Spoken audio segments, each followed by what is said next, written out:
Thank you, everyone. Thank you, and good evening. First of all, I want to thank the CAC board for allowing me to send this broadcast in for tonight. Many of you know that my mom has been ill and hospitalized. She's improving by the day, and I thank you all for your warm thoughts and prayers. I'm a bit tired and wore out, but I'll try to make some sense here this evening. I'm humbled and honored to be asked to accept the Posthumous Award from my father, the King Handsome Harley Race. As a kid, I thought it was cool to have a dad named Handsome. I thank the CAC board, all the members, and all the guys that came before my father. Without them, we wouldn't be here. Most of all, I would like to thank all the fans. I want to sincerely thank all of you for hating my father. Dad was one of the best heels ever, and that comes directly from the people in the seats. So again, thank you for hating him. As always, when I speak about my dad, I need to make a disclaimer. I'm making everyone aware that any indication of cigarette smoking, beer drinking, or cussing that might be part of my speech, I apologize. I try to edit, but as most of you know, it just isn't a Harley story unless it included beer, cigarettes, and carnal verbs. Kind. That's what I'd like to talk about. Kind. Kindness. That's the word I use to define my father. He has been described as a legitimate tough guy in the business. He's also been described as a brilliant technician, brutal, ferocious, ruthless, merciless, and innovative ring psychology have also been used to describe my father. But spreading kindness was my father's ultimate goal in life. My father had a soul of selflessness and a mind of servitude. Whether entertaining fans in the ring, helping the less fortunate and sick children, or mentoring a new talent into the business, Dad's caring heart brought joy to thousands and greatness to many. Peyton Manning once said, "It's not the trophies, awards, plaques, or ribbons. It's about being someone's hero on a day that they need one." My father was always the hero. One time, Dad was walking to the room to face Ricky Steamboat, and a little 12-year-old boy came up beside him, walking into the ring, grabbing his rope. Dad looked down, and the little boy said, Mr. Ace, could you finish him with a flying headbutt?" And Dad said, "Well, son, I don't do that anymore. It hurts too darn much, but we'll see what happens." So Dad and Ricky worked nearly a Broadway that night. In the last minutes, Dad did a vertical suplex to put Rick away. And later, Dad told me this. After the suplex, he leaned over and said, "Ricky, stay here." And Rick said, "Oh, come on, Harley. There's something I need to do. Stay here." Well, like the Undertaker said, you don't tell Harley no twice. Dad exited the ring and headed towards the nearest turnbuckle. He jumped up on the second rope and did his named signature flying headbutt. Dad rolled Ricky for the cover. And Dad walked back to the dressing room, sweating and bleeding. The same little boy came running up to him. He looked down. "How was the finish, kiddo?" "That was perfect, Mr. Ace. Thank you." My dad had executed a perfect yet dangerous and harmful move that could have created more damage to his brain and neck, or ended his career. But my dad didn't do this for the stadium filled with tens of thousands of people. My dad did this flying headbutt for an audience of one little boy. Speaking of an audience, when Giant Bubba and his wife Motoko, who was good friends with my mother, came to America, they often stayed at our home. Well, Bubba loved to golf, and the fact that we lived on a golf course only inspired him. In fact, he had a set of clubs that he kept in our garage, primarily because traveling with his clubs was nearly impossible. They sat in our corner of a garage. It looked like a bag full of 12-foot tall bamboo rods. So we played often. When Dad, Bubba, and I went to the first tee box, word would start to spread around the neighborhood. By the fourth hole, people were gathered in their backyards to watch this spectacle. How often do you get to see a 6'11" Japanese man golfing with a burly Harley Race and a little blonde-headed kid? Bubba unfortunately had the worst round of his life. He could have played better blindfolded.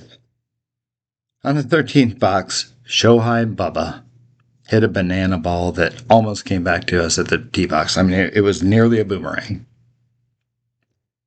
Bubba was red-faced and very upset, looked at the small crowd that had assembled near the tee box and looked at him and yelled, "What you people look at?" And he cracked his driver over his knee. Now my dad's thinking, where the hell do I find a 7-foot driver to replace it? Oh, we made it to the 18th green. Poor Bubba missed a short putt, put the cherry on the cake of his day. Bubba said several things in English and Japanese, but based on the words he said in English, I can only imagine what he had said in Japanese. And once he regained his composure, whatever, he looked at me and said, "Justin, you no tell Matoko." And I said, "It's cool, Uncle Bubba. My dad says, don't tell your mother to me all the time." Kindness. It might seem odd to call a man kind who could legitimately beat the hell out of every guy that ever stepped in the ring in the squared circle with him, and any man outside the ring. There are legendary stories of Dad's outside the ring toughness, whether it was knocking two guys out with one punch,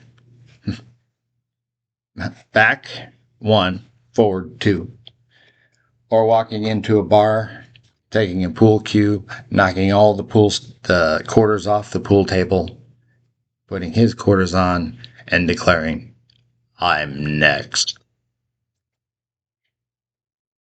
I have a story about that goes with that.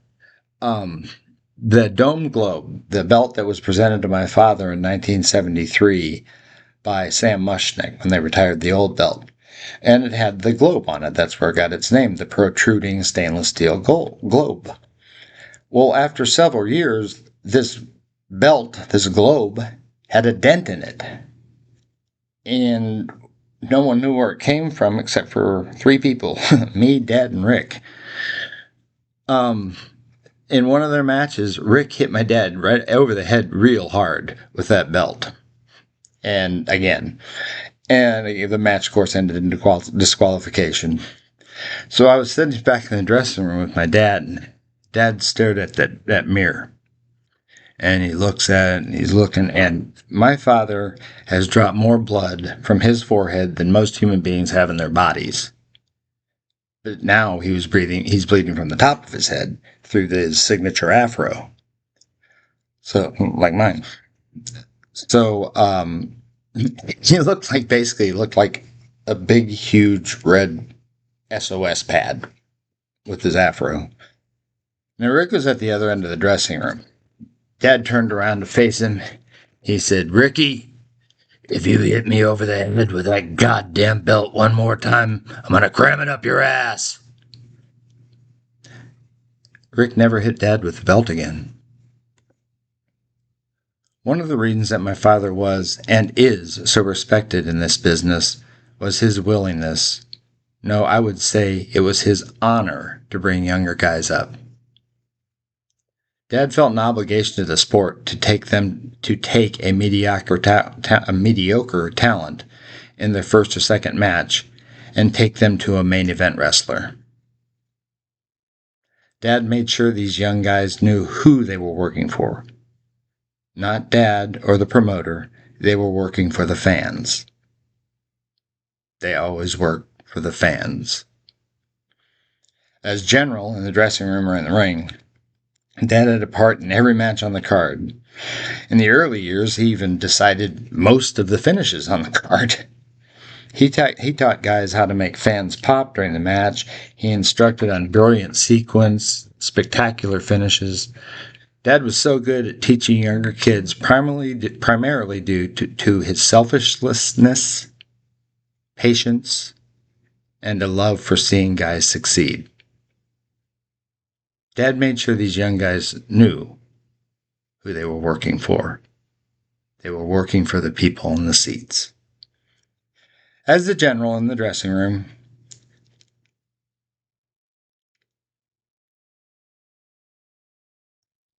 I'm sorry, I lost my place.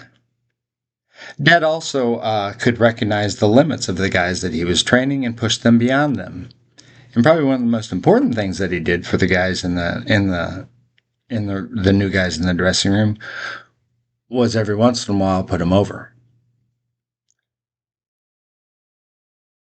It was a shock to them, but my father knew that the confidence booster another wrestler got to win even a non-title match. Those kids left that arena, that ring. They had their heads held high and their future dreams in professional wrestling cemented. Dad's selflessness had created another potential star. But Dad's real life was dedicated to charity, generosity, and benevolence. Excuse me. Well, doggone. Jeez, I'm sorry. But this is kind of awkward. Dad's real life was dedicated to charity, generosity, and benevolence. Dad had the biggest heart of any man I've ever known. He happily gave money to charities, but like in the ring, Dad was a man of action, not mere words. My parents did not just give money. We went to impoverished communities. We handed out food and clothing to people who did nothing to deserve the plight of their situation. We spent Christmases giving children presents at Children's Mercy Hospital. The look on a child's face when the dad walked in was so unforgettable. Hope and excitement filled the hospital, if only for a moment. The kids knew Dad was a world champion wrestler, but to them, he was just a big, burly, nice guy with a deep voice that brought presents. Dad was, to very few, surprisingly emotional. On our visits to this hospital, his true heart was shown.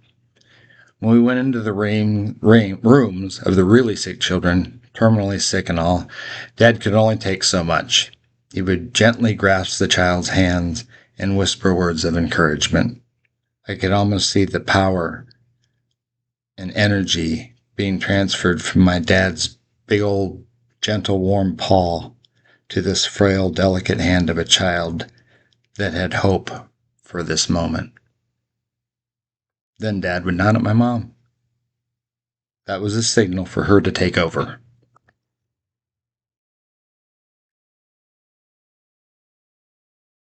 He couldn't stand it anymore.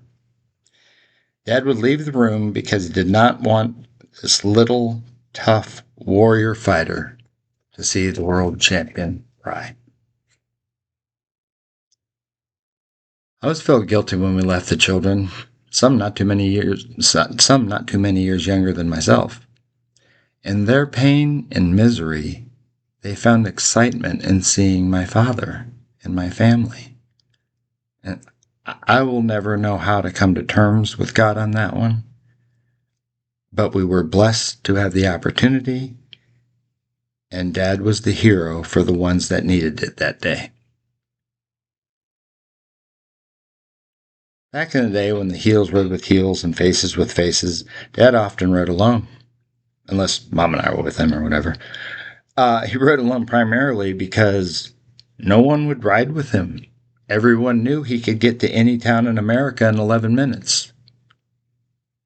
But it was also because he was often the world champion, and he was not often going to the next town. We were going to another territory. I spent hours and hours, days, weeks, months, years talking with my dad, just the two of us, going down the highway at 100 miles an hour on some road in some state in the middle of the night. Dad's wisdom was far and wide, especially for a guy that got thrown out of school in the 9th grade for knocking out the principal. And Dad never went back. However, intellectually speaking, my father was a genius. He taught me to be a man. He taught me so much about life. Like I said, he taught me to be a man, but he also instructed me how to treat a lady. My father taught me how to be a gentleman, as he is, you all look at him as. And my mom, too, extensively. You definitely didn't want to make her mad. Mom was the only human that Dad and I feared. From my father, I learned about life, street smarts, integrity, kindness, and at 7 years old, how to open a beer while simultaneously slicing salami and mild sharp cheddar cheese at 100 miles an hour. These are the fondest memories I have of my dad and I. Just the two of us talking for hours. Well, gotta have a story here about Dad. In 1975, my mom and Dad bought a lake house, and I was 5, 6 years old. So, what does a 5, 6 year old want to do? Wants to fish. So, Dad went and bought the boat and the gear and the whole this and the whatnot, and we decided to go or got ready to go fishing. Now, Dad, of course, had just flown in from somewhere, Australia or Japan, who knows where. But he still got up with me at 5 o'clock in the morning to take me fishing. Well, 4, 5, 6 days rolled by. We hadn't caught a fish. We didn't even catch any bait. It got so bad that when we come home from fishing, my mom and I would already have bacon and eggs, or bacon and sausage with the eggs, because she didn't want to bring in any fish. So one day, Dad, he left in the afternoon, which wasn't unusual. There was a hardware store that he went to there in this little town by our lake house. And in the hardware store, they sold my dad black market stuff out the back of the hardware store. Chloridane, bug killers that had been made illegal or pulled from shelves. Whatever they couldn't sell, they'd sell him out the back, including fireworks. So, he comes home. We have a regular evening. The next morning, we get up to go fishing. I get in the boat, get the gear in the boat. Dad gets in the boat, puts this big bag in the boat with him, which I didn't know what it was. And off we go. So he said, pull over in that cove over there. So we pulled into this cove, and it was one of those coves where you'd think that fish would jump in your boat, lily pads and whatever, and this and that. So I went down. I started getting my rod and whatever ready. He's behind. What are you doing? I said, well, I'm getting my bait ready to fish. We're not fishing that way today. I said, what? He reaches into the bag and he pulls out a big rock with a 3rd stick of dynamite duct taped to it. Don't know what, I'm a kid. I don't know what to do. He said, no, I'm going to light this thing and throw it. When I say hit it, you hit it and get the heck out of here. I said, okay, whatever you say. So he lit it and he threw it in the water. Go. I threw the throttle to the stops. Just shooting across the lake, scared to death. I didn't know what we were doing. And finally I hear from hey, you're driving us back to Kansas City?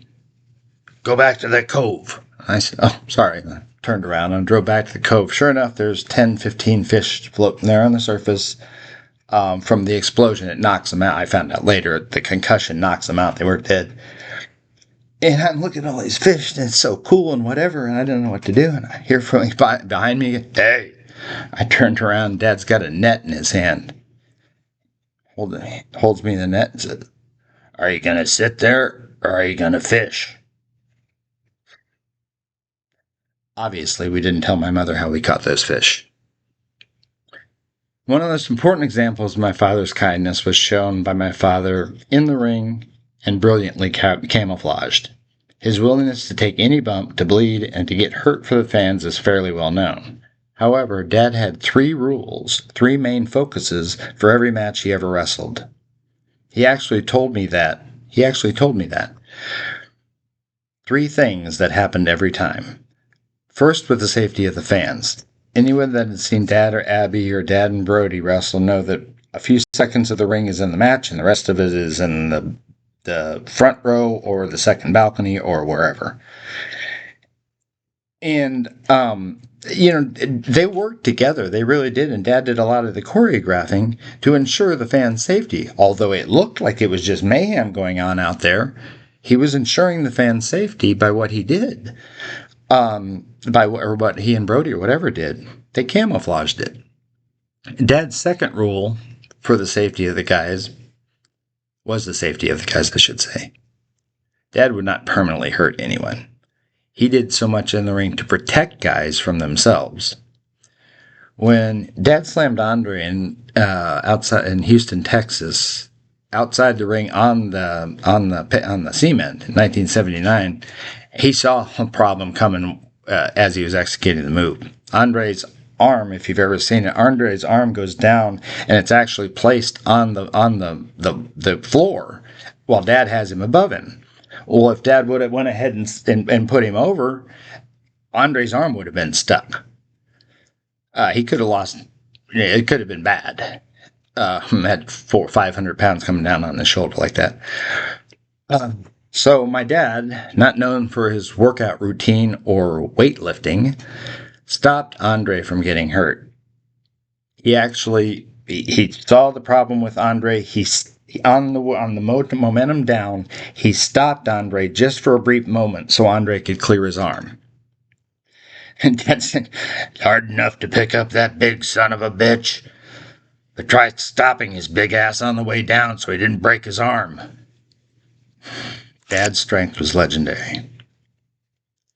The bottom line is, the king, handsome Harley Race, my father, viewed his mission in life to entertain others, to thrive off the crowd who were usually chanting against him. He took unnecessary bumps to make audiences pop. He scared them. He annoyed them. He made them hate him. He made them love him. All for the benefit of a full house and the other guys on the card. Dad was not a ring general. Dad was the general. And he'd let you know it, too. If his opponent was getting squirrely or the match wasn't going how Dad was planning on or what wasn't working out real well, Dad would put him in a headlock where he'd get down close to his ear. "Don't piss me off." Dad knew how to work a crowd. And if you're smart, you listen. My father could make a broomstick look like a great wrestler. He can certainly if he can make a broomstick look like a great wrestler, he can certainly bring out talent and enthusiasm for an up-and-comer. You fans out there, you are why my dad did what he did. He sacrificed his body, his life, his family, for his audience. Dad loved signing autographs, talking to fans, listening to their tales, watching him back in the day. There's never been a more gracious or kind celebrity when it comes to the fans. Dad and I were standing behind that's in Kansas City, Missouri. We're standing on the stage behind these two huge red velvet curtains that were on the stage. Of course, the ring's out in the middle of the room, or in the middle of the arena.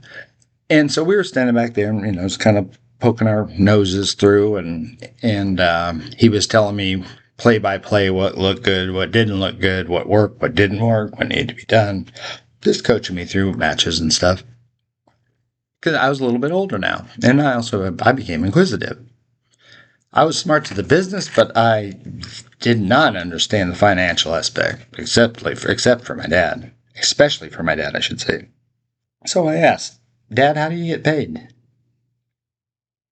I mean, who pays you? Like, when we go to Japan, does Bubba pay you? Or does Mr. Miller pay you in Australia? Or does Grandpa Mushnick pay you around, when you're in America?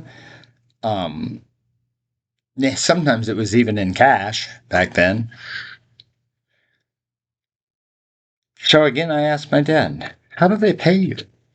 Dad looked down at me and smiled with a loving look that only a father can give when they are proud of their son for actually learning something.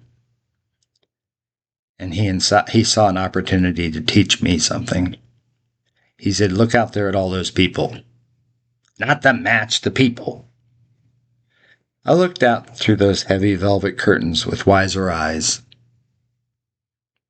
I saw screaming and yelling fans holding their signs with their favorite wrestlers. I saw little children barely able to walk, but they were wearing a Harley Race t-shirt. I saw soldiers, with whom I regard in the utmost respect, standing and saluting the guys when they went to the ring. I saw people in wheelchairs all around the ring enjoying themselves without fear or abatement. I saw a different world than the one I had grew up in that morning. I saw what my dad saw. I looked at each person and I saw passion. A passion for the sport, a passion for the wrestlers, and a passion for each other. I was overwhelmed when I realized the awesomeness of what my father had a part in creating. "You see them?" he said. "Yeah, Dad." "Each and every one of those people pay my salary." Again, I want to thank the CAC. Sorry, this has been an emotional effort here. Again, I want to thank the CAC for honoring my father with the posthumous award. I know he's looking over us with pride and respect. My father had left everything in the ring, and then he went to work. Thank you. And have a wonderful rest of the convention. And again, I appreciate the time to be able to do this. Thank you.